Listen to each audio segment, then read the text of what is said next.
tout de suite, générique, ICC News, c'est parti.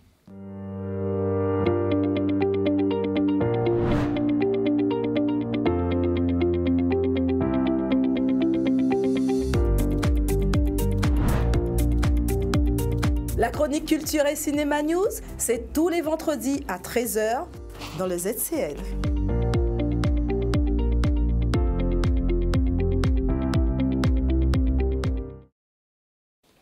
Marlène, bonjour. Bonjour. Et aujourd'hui, on va parler cinéma, bien sûr. Et il doit avoir un métier que je vais découvrir peut-être en direct. Alors, ce n'est pas toi qui vas le découvrir, puisque tu le connais déjà, tu as le script. C'est plutôt nos téléspectateurs qui vont le découvrir. Alors, je ne sais pas si aujourd'hui, on a une place à faire gagner, puisque je sais que la semaine dernière, la place n'a pas été gagnée. Donc, voilà. Donc, on a une place à faire gagner. Et donc, aujourd'hui, on reçoit un invité qui me tient beaucoup à cœur, puisque c'est sa rencontre. Donc, on s'est connus en 2020. Et c'est quand je l'ai rencontré que j'ai eu envie de créer cette chronique.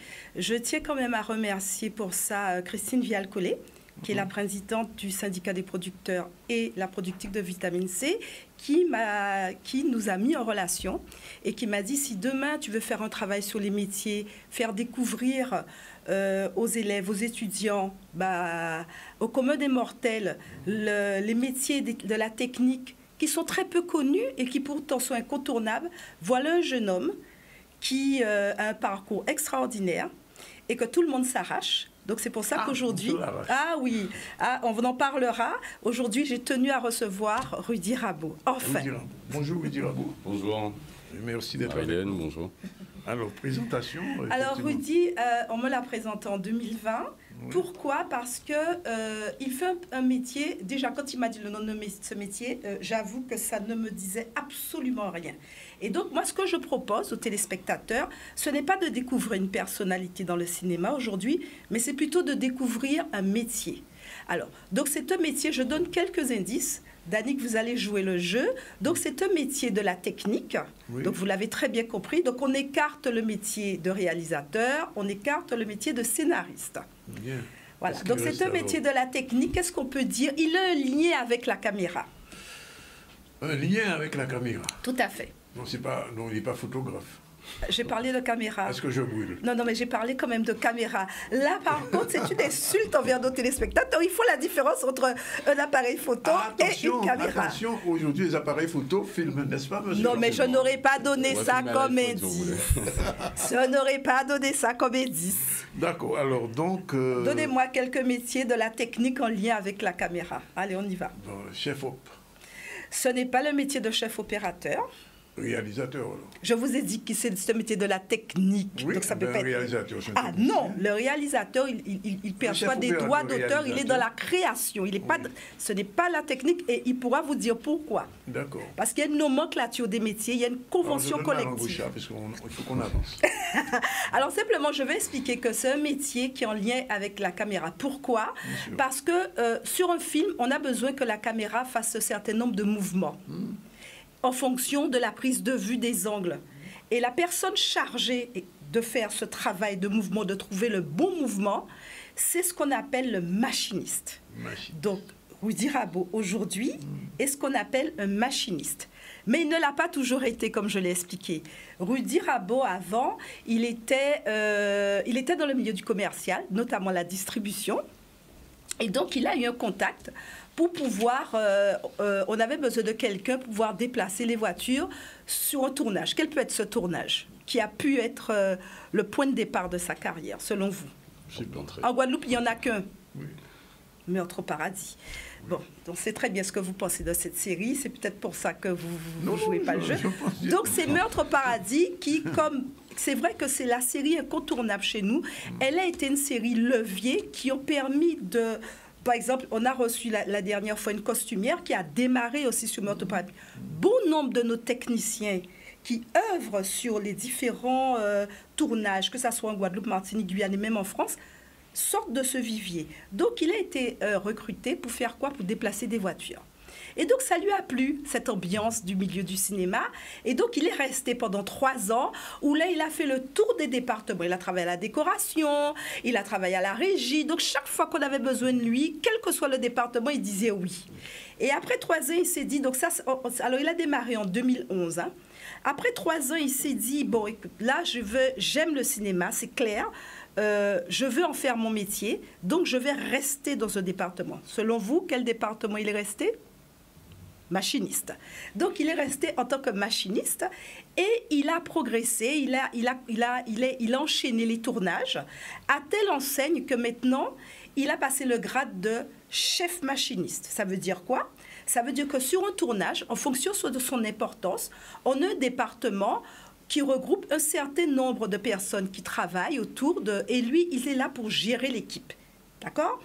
Et ce qu'il y a de plus intéressant, pourquoi je vous dis qu'il est incontournable, même moi, j'ai pu me rendre compte, j'ai rencontré un certain nombre de réalisateurs et de producteurs qui vont bientôt tourner séries, longs métrages, courts métrages, et tout le monde se l'arrache.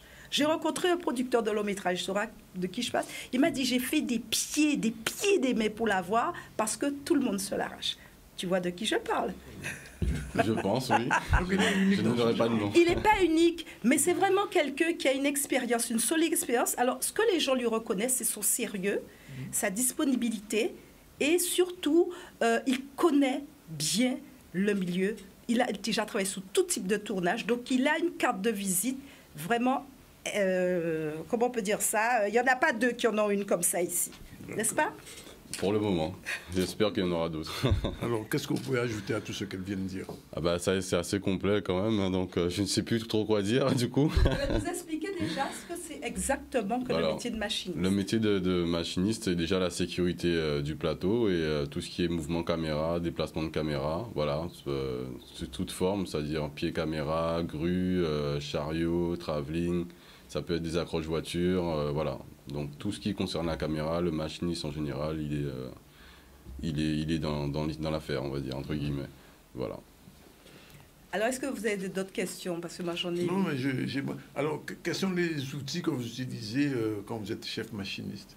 Alors, on a beaucoup d'outils. En fait, ça dépend du tournage, ça dépend des besoins. C'est pour ça qu'avant un tournage, on fait ce qu'on appelle une journée de repérage. Oui. Voilà, en fonction du scénario, en fonction de tout ça, à ce moment-là, on définit quel type de matériaux doivent être mis en place pour pouvoir mettre en image.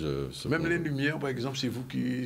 tout ce qui est accroche-lumière, on fait tout ce qui est accroche-lumière, la sécurisation de la lumière. Après, le reste, aussi. On laisse les électros s'en occuper. Ah, quand même, oui. Et c'est un métier fatigant? C'est un métier physique, mais bon, c'est physique, oui, mais c'est un métier passionnant. C'est bien pour ça que je continue dans ce domaine.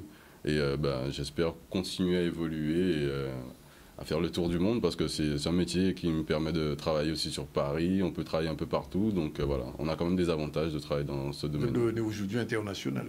Exactement. Espérons, pourquoi pas. Oui.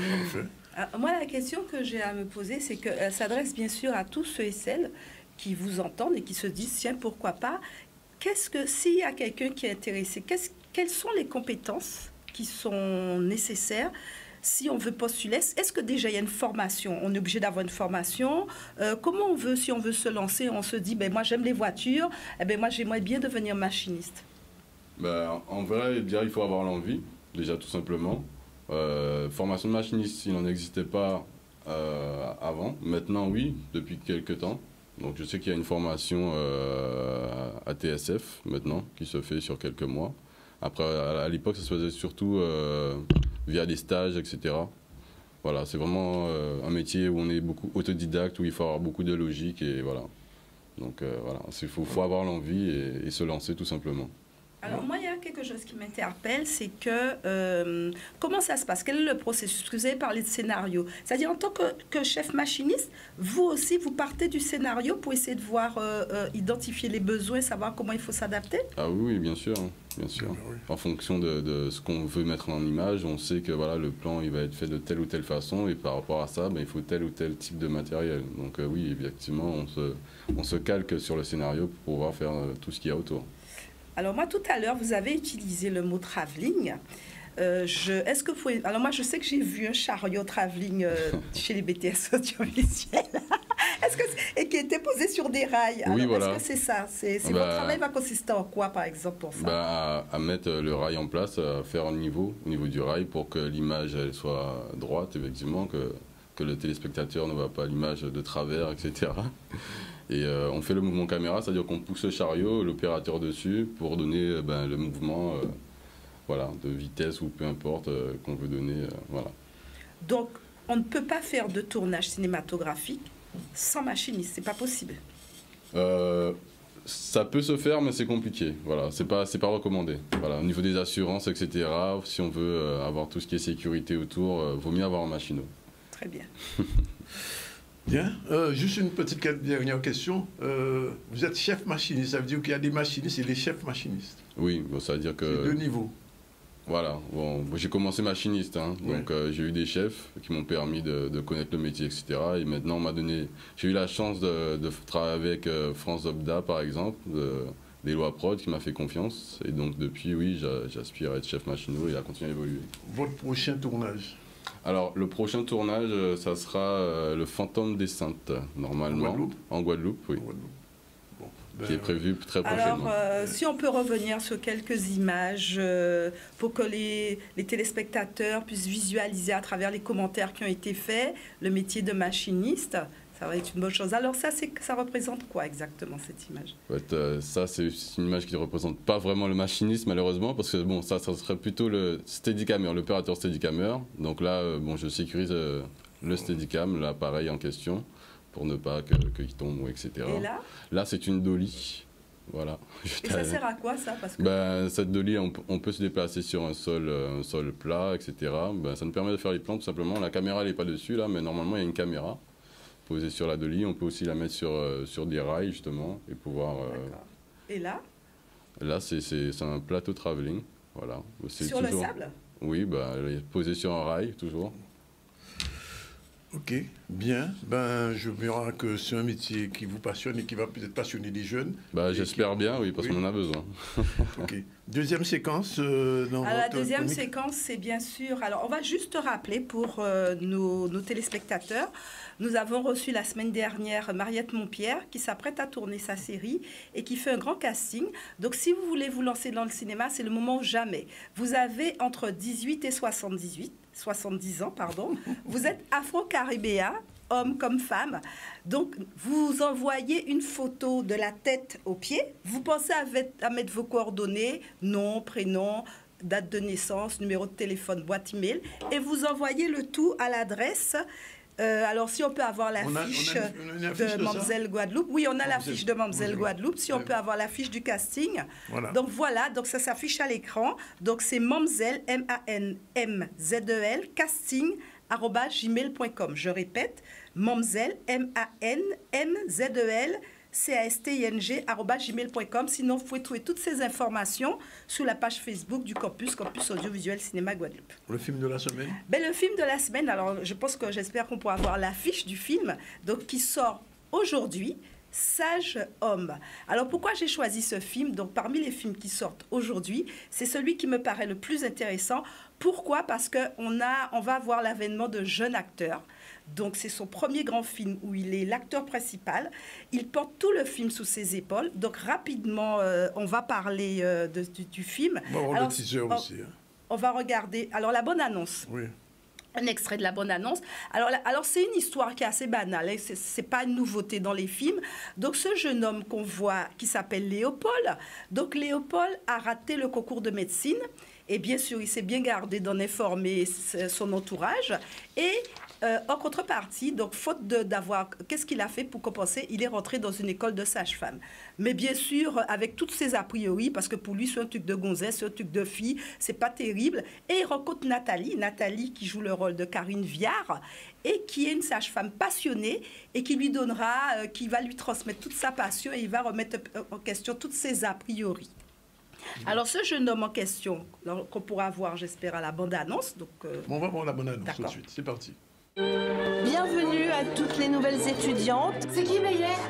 Sage-femme. Toi, j'ai dit à tout le monde que j'avais eu médecine, donc tu fermes ta gueule, d'accord? Ils vont t'envoyer au bled, gros.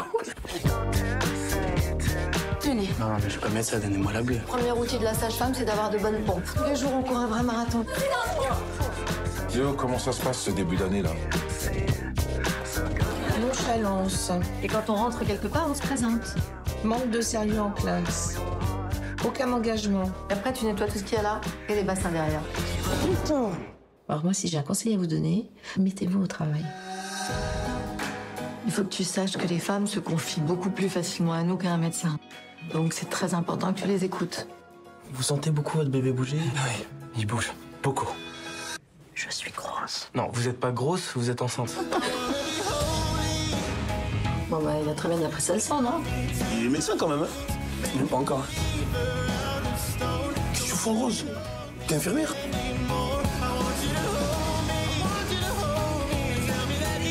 Tu vois la question que tu posais l'autre jour, si tu devais être médecin ou sage-femme. C'est ton engagement qui compte, qui fera de toi l'homme que tu as envie d'être. C'est à toi de pousser ton cri.